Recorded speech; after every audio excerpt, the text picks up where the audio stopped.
इस देश में कुछ लोग कहते हैं ना कि भैया इजराइल जो है मुर्दाबाद, इजराइल जो है हमारा जो है दुश्मन है, ईरान से हमें मतलब है। तो ईरान में जाके लड़ो ना, यहाँ पे तुम लोग बिरयानी खा रहे हो हैं, वहां जाके लड़ो ना। फिर इजराइल तो दबा दबा के ठोकता जा रहा है और इतना बड़ा बड़ा बांस डाल रहा है ईरान के अंदर में कि यहाँ तक का दर्द हो रहा है। हमने आतंकियों को मारा, पाकिस्तानियों को नहीं मारा, हमने अवाम पे नहीं मारा। और जिस दिन हमारी सेना की और उनकी सेना की होगी तो वो बिल में, सांप के बिल में घुस जाएंगे, हाथ नजर नहीं आएंगे हमें। इजराइल जिंदाबाद था, इजराइल जिंदाबाद रहेगा। किसी की माँ ने दूध नहीं पिलाया है कि जो इजराइल का मुकाबला कर सके, किसी की माँ ने दूध नहीं पिलाया है। चाहे पूछ लेना पाकिस्तान के प्रधानमंत्री से, चाहे ऑस्ट्रेलिया प्रधानमंत्री, कोई भी एक हो जाए। लेकिन भैया मैं इतना जानता हूँ, इजराइल का प्रधानमंत्री जो है नंबर 1 का प्रधानमंत्री है। क्या नमस्कार दोस्तों, मैं सोमकुमार मिश्रा। देश की राजधानी दिल्ली से इस वक्त इजराइल और ईरान में जो वार चल रहा है उसके ऊपर पूरा खलबली मचा पड़ा है। उसके ऊपर हमारे साथ एक अंकल जी आइए, इनसे जानते हैं। सबसे पहले नमस्कार अंकल जी। नमस्कार। इजराइल और ईरान के युद्ध में क्या लग रहा है, इंडिया को न्यूट्रल होना चाहिए या नहीं? देखो, दोनों देश के मामले में जो है ना, इंडिया को बोलना नहीं चाहिए। बाकी रही मदद की बात, वो तो देश के प्रधानमंत्री और यहाँ की कैबिनेट तय करेगी, हम थोड़ी ना तय करेंगे। अभी आपने जो एक सवाल किया था वो जरा रिपीट करेंगे आप? हाँ, इंडिया और इजराइल के युद्ध में इंडिया को न्यूट्रल होना चाहिए, किसी एक का सपोर्ट करना चाहिए कि नहीं करना चाहिए? बिल्कुल करना चाहिए। आपको पता है जब पाकिस्तान से और इंडिया की लड़ाई हो रही थी तो उस समय इजराइल ने आपको कौन सा बम दिया था? लेजर मिसाइल दी थी उसमें लड़ने के लिए। वो खुद भी 2-3 देशों से उसमें लड़ रहा था, उसके बीच भी उसने भारत का साथ दिया। आज अगर वो हेल्प मांग रहा है तो आपको जो है ये साथ देना चाहिए, ये दोगलापन नहीं करना चाहिए। मैं तो नरेंद्र मोदी से कहना चाहता हूँ कि भैया आप इजराइल का समझो, समर्थन कीजिए, क्योंकि युद्ध के समय जो आपका साथ दिया उसके साथ आप दो। और एक बात और बताना चाहता हूँ मैं, इस समय पूरी दुनिया में सबसे बड़ा बांस इजराइल के पास है, वो डालता है ईरान के अंदर में। दर्द हमारे इस देश के लोगों में हो जाता है। कैसा मतलब सिस्टम है। आप पाकिस्तान में जब कितने लोग आए, मार के चले गए पहलगाम में, उस पर किसी ने नहीं बोला। पाकिस्तान के झंडे अलग से उखाड़े जा रहे थे, लेकिन आज जो है ईरान में पहले जा रहे हैं तो जो है इजराइल के नारे लग रहे हैं कि भैया मुर्दाबाद। अरे भैया ना, आप इंडिया में जो है भारत माता की जय बोलते नहीं हो, इजराइल का जयकारा लगा रहे हो। बाकी मियाँ जी से पूछिए। बताइए, बाहर इसका समाधान है या बैठ के इस लड़ाई का हल निकाला जा सकता है? जैसे पाकिस्तान और हिंदुस्तान में अभी वार हुआ था, अटैक हुआ था, बैठ के समाधान हुआ, मसला का हल हुआ। तो इजराइल और ईरान में जो युद्ध हो रहा है, ये बैठ के वार को रुकवा सकते हैं बातचीत करके, या इसको युद्ध को आगे बढ़ाया जाए? देखिए, हम कुछ भी करें, हमें इजराइल के साथ। अच्छा, वो क्यों है? हाँ। इजराइल ने हमें ऐसे ऐसे आइटम दिए जो आज हम दिल्ली वासी नहीं, पूरे भारतवासी सुरक्षा है। ठीक है, हम खुला इजराइल के साथ हैं। और उनमें उनसे कह देना चाहता हूँ, जो भारत में हमारे नाक सपोले पल रहे, जो इजराइल मुर्दाबाद के नारे लगा रहे ना, पहले उनके मुर्दाबाद निकलना चाहिए भारत के अंदर। क्यों?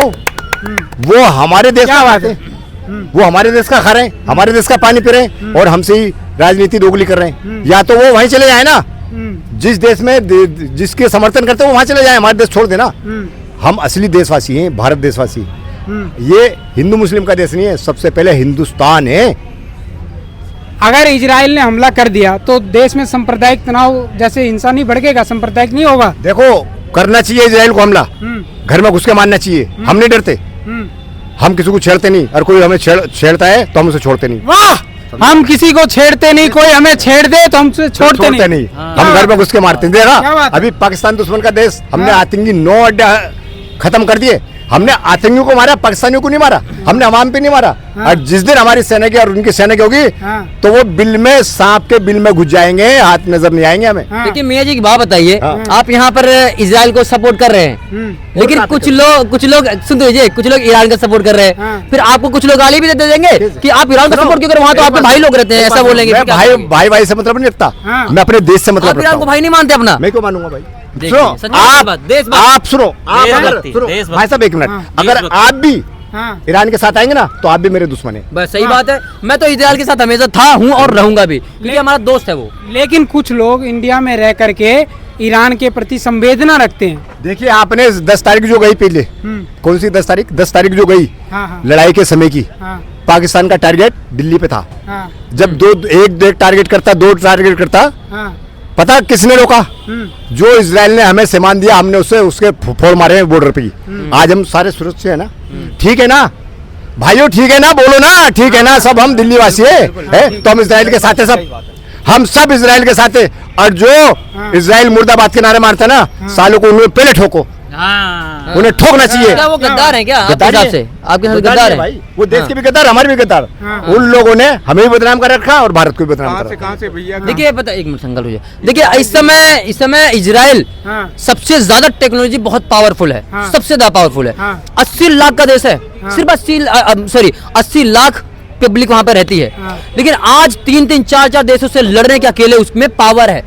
और भाई साहब आप यकीन नहीं मानेंगे, इतना बड़ा बड़ा बम उठा के बम मार रहा है, और जैसे ही गिर रहा है ना 100 फीट अंदर गड्ढा हो रहा है, और वहाँ के लोग जो है खाने के लिए भूखे मर रहे हैं। लेकिन दीपक भाई, रोटी नहीं है वहाँ पे भाई साहब, पानी पीने के लिए नहीं। और यहाँ पर हमारे देश में लोग जो है रंगरलियां मना रहे हैं। लोग कह रहे हैं यहाँ से खड़े होकर आप ईरान का समर्थन कर पाएंगे, वहाँ पे जाके लड़िए।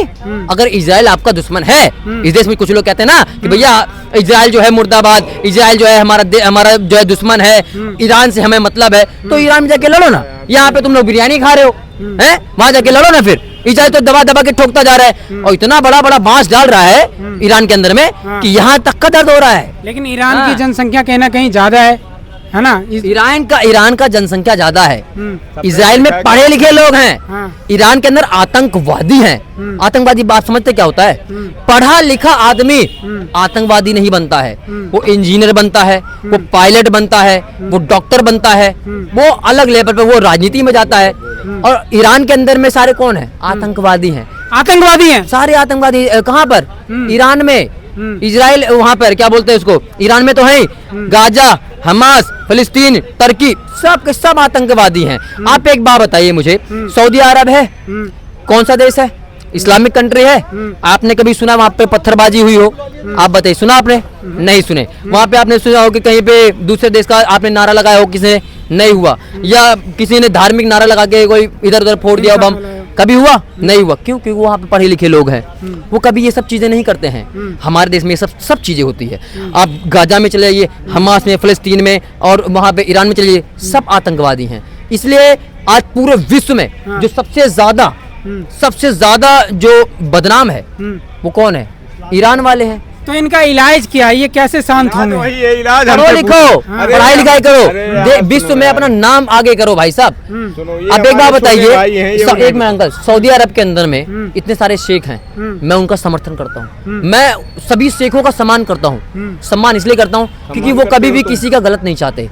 अब ईरान वगैरह में जाओगे ना, हमेशा कहीं ना कहीं बम फट रहे हैं, कभी किसी को कुछ मार दिया, कभी किसी को मार दिया। आपने कभी सऊदी अरब में सुना? नहीं सुना। और हमारे देश का जो उनसे भाईचारा है, जो दोस्ती है, कितना बढ़िया है। अच्छा भाई, और वहाँ पे राम मंदिर बना दिया, और कहते हैं भैया, सऊदी अरब के अंदर में राम मंदिर बना, किसने बनवाया? वहीं के जो प्रिंस है उन्होंने बनवाया। भारत देश में आए और धीरेन्द्र शास्त्री से मिले, धीरेन्द्र शास्त्री से जय श्री राम बोला, और मंदिर में भी जाते हैं, वहाँ भी जय श्री राम बोलते हैं। तो सनातन का सम्मान भी करते हैं। कर रहे नहीं कर रहे हैं, तो उनको राम से दिक्कत नहीं है। इस देश के अंदर में राम से दिक्कत बहुत सारे लोगों से है। हाँ, में रहने वाले लोगों को दिक्कत। और एक बात और है, इस देश के अंदर में देशभक्त कम और गद्दार ज्यादा भरे पड़े हैं। हरामजादे भरे पड़े हैं। हम रामजादे हैं, कुछ लोग हरामजादे हैं। हाँ, और यहाँ पर जो है 5-5 लाख महिलाएं ऐसी हैं जो पाकिस्तान में मर्दों से शादी करती हैं और बच्चे यहाँ पे अंडे यहाँ पे देती हैं। ये कौन सा तरीका हुआ? फेसबुक आप मतलब व्हाट्सएप आपने ऑन कर लिया और आपने 3 बार बोल दिया, आपकी शादी हो गई। आप यहाँ रह रहे हो और पाकिस्तान के मर्दों से आप शादी कर रही हैं। गलत है ना? अच्छा एक बात तो है ना? बताओ, व्हाट्सएप पे कॉलिंग चल रही है आपकी। नहीं, वो सही कह रहे हैं, बिल्कुल गलत कर लेना। तो इस समय इजराइल का सपोर्ट इसलिए कर रहे हैं, जब हमारे देश का और उससे पाकिस्तान से जो लड़ाई चल रही थी, उस समय हमें लेजर मिसाइल किसने दिया था? इजराइल ने दिया था, क्योंकि टेक्नोलॉजी में सबसे आगे वही है। हमारा ईरान से कोई मतलब है? ईरान ने आज तक हमारा कोई साथ दिया है? या ईरान से हमारी कोई दोस्ती है? इजराइल से दोस्ती है तो मुझसे करेंगे दोस्ती, हम आतंकवादी संगठन से बिल्कुल नहीं करेंगे। हमारे देश के अंदर में जब हम देख रहे हैं कि पाकिस्तान के समर्थक निकल रहे हैं, तो इस देश का जो है ना, अगर इजराइल से हालत हुआ तो ये देश ज्यादा टिक नहीं पाएगा। इस देश को कभी भी समाप्त कर सकता है, क्योंकि सबसे ज्यादा गद्दार इस देश के अंदर में भरे पड़े हैं। अंकल से ज्यादा पूछिए। इजराइल जिंदाबाद था, इजराइल जिंदाबाद रहेगा। किसी की माँ ने दूध नहीं पिलाया है कि जो इजराइल का मुकाबला कर सके। किसी की माँ ने दूध नहीं पिलाया है। चाहे पूछ लेना पाकिस्तान के प्रधानमंत्री से, चाहे ऑस्ट्रेलिया प्रधानमंत्री, कोई भी एक हो जाए। लेकिन भैया मैं इतना जानता हूँ, इजराइल का प्रधानमंत्री जो है नंबर 1 का प्रधानमंत्री है। क्योंकि इसलिए दीदी, इसलिए बेटा, एक सेकंड बेटा, एक सेकंड आप भी बोले, क्या बोलना चाहते हैं? ईरान में, लेकिन आपने कहा ईरान ने कुछ दिया नहीं है और हमें कोई मतलब नहीं है, पर चाबहार पोर्ट तो ईरान ही नहीं हमें दिया जिससे हम एक्सपोर्ट कर पाते हैं और आईएमएफ कॉरिडोर वो दे दिया, लेकिन आतंकवाद भी तो उसने दिया है। हम आतंकवादी का आप समर्थन नहीं करेंगे ना। नहीं किसी तो अगर अभी वो कुछ हमें दे रहा है तो मुझे लगता है उसको रोक देना चाहिए वहीं पे, कि आतंकवादी संगठन अगर वो बदनाम है तो हम क्यों अपना छवि खराब करेंगे भाई। आप इजराइल Full सपोर्ट support. करते हैं भाई, पढ़े लिखे हैं, इसलिए इजराइल का वो भी सपोर्ट कर रहे हैं। इसराइल को सपोर्ट करते हैं। अच्छा एक बात बताओ भाई, इस देश में जो लोग रह रहे हैं और इजराइल का समर्थन ना करके ईरान का समर्थन कर रहे हैं, आप उनको क्या कहना चाहोगे? मैं ना किसी और के पॉलिटिक्स में कमेंट ही नहीं करना चाहूंगा जब तक मेरे देश का कोई मतलब नहीं है। अगर हमारे साथ कोई रिलेशन होता तो मैं शायद कुछ बोलता। लेकिन जो इंडिया में रह के इजराइल के लिए संवेदना रखते हैं उनके लिए क्या कहना चाहोगे? उनका खुद का ओपिनियन है यार, मतलब क्या ही बोल सकते हैं उसमें, क्या बदल सकते हैं, मतलब जो कंज्यूम कर रहे हैं, जो सोच रहे हैं उसी हिसाब से चलेगा ना। देखो मेरी बात सुनिए, नरेंद्र मोदी जी का एक ही पॉइंट है कि हिंदुस्तान जिंदाबाद, हिंदुस्तान जिंदाबाद, बस that is the only point. उसके अलावा जो हो जाए बस हिंदुस्तान जिंदाबाद, हिंदुस्तान मगर भारत में क्या पूरे वर्ल्ड से जो है ना आतंकवाद का सफाया होना चाहिए, और पूरे जो क्या नाम है जो जितने भी देश के प्रधानमंत्री है, राष्ट्रपति है, बड़े ओहदे पे हैं, उनको समझना चाहिए ये पृथ्वी से जो है ना आतंकवाद खत्म होना चाहिए। मेरा कहने का मतलब ये है। चलिए क्या कहना चाहिए? मैं ये कहना चाहता हूँ भाई, हमारे श्री नरेंद्र दामोदर दास मोदी जी जिसका भी समर्थन करेंगे, इस भारत के हर एक नागरिक का ये वो बनता है कि दायित्व बनता है कि आप उनका समर्थन करें। लेकिन इस देश के अंदर ये देश की विडंबना है कि भैया हम कर रहे हैं इजराइल का समर्थन, कुछ लोग कर रहे हैं ईरान का समर्थन, जो कि आतंकवाद है। वहां पे आप कभी भी देखेंगे शांति हो, आतंकवाद है, हर जगह बम फट रहे हैं, कभी कुछ हो रहा है, कभी कुछ हो रहा है, हर जगह से वहां से कई भी ऐसे आतंकवादी जो अलग अलग देशों में घुसते हैं, वहां पे आतंकवाद को बढ़ावा देते हैं। तो हम उनका समर्थन नहीं करेंगे, हम समर्थन करेंगे इजराइल का, जो कि खुद काफी इस्लामिक कंट्रियों से जो है घिरा हुआ है। वो जो है अपने देशवासियों को लेके साथ चल रहा है, वो किसी से कोई मतलब नहीं रखता है। लेकिन वही वाली बात है कि आप ईरान का समर्थन कर रहे हैं। आप एक बात बताइए मेरे को, इस समय ईरान को इजराइल दबा के पेल रहा है, ठका ठक पेल रहा है, ठीक है ना। और उसके बाद आज इतनी सारी कंट्रियां हैं, इस्लामिक कंट्रियां हैं, हमास में, गाजा में, फिलिस्तीन में और ईरान में लोग भूखे मर रहे हैं। क्या ये सारी कंट्री का ये दायित्व नहीं बनता है कि उन लोगों को खाना पहुंचाओ, मेडिसिन पहुंचाओ, या जो जरूरत है? नहीं पहुंचाएंगे, उनको कोई मतलब नहीं है। हमारे देश के लोगों को बहुत मतलब है। जैसे कि इन लोगों के साथ में पता नहीं कौन सा ऐसा रिश्ता निभा दिया हो। देशभक्त वही होता है जो अपने देश के साथ खड़ा हो, प्रधानमंत्री के साथ खड़ा हो और अपने देश का जो है बढ़ावा करे। जो हमारे प्रधानमंत्री जिसका साथ दें उसका करना चाहिए। लेकिन आप लोग अलग ही रुख में जा रहे हो, तो इसलिए लोग बदनाम भी हैं, इसलिए बदनाम है।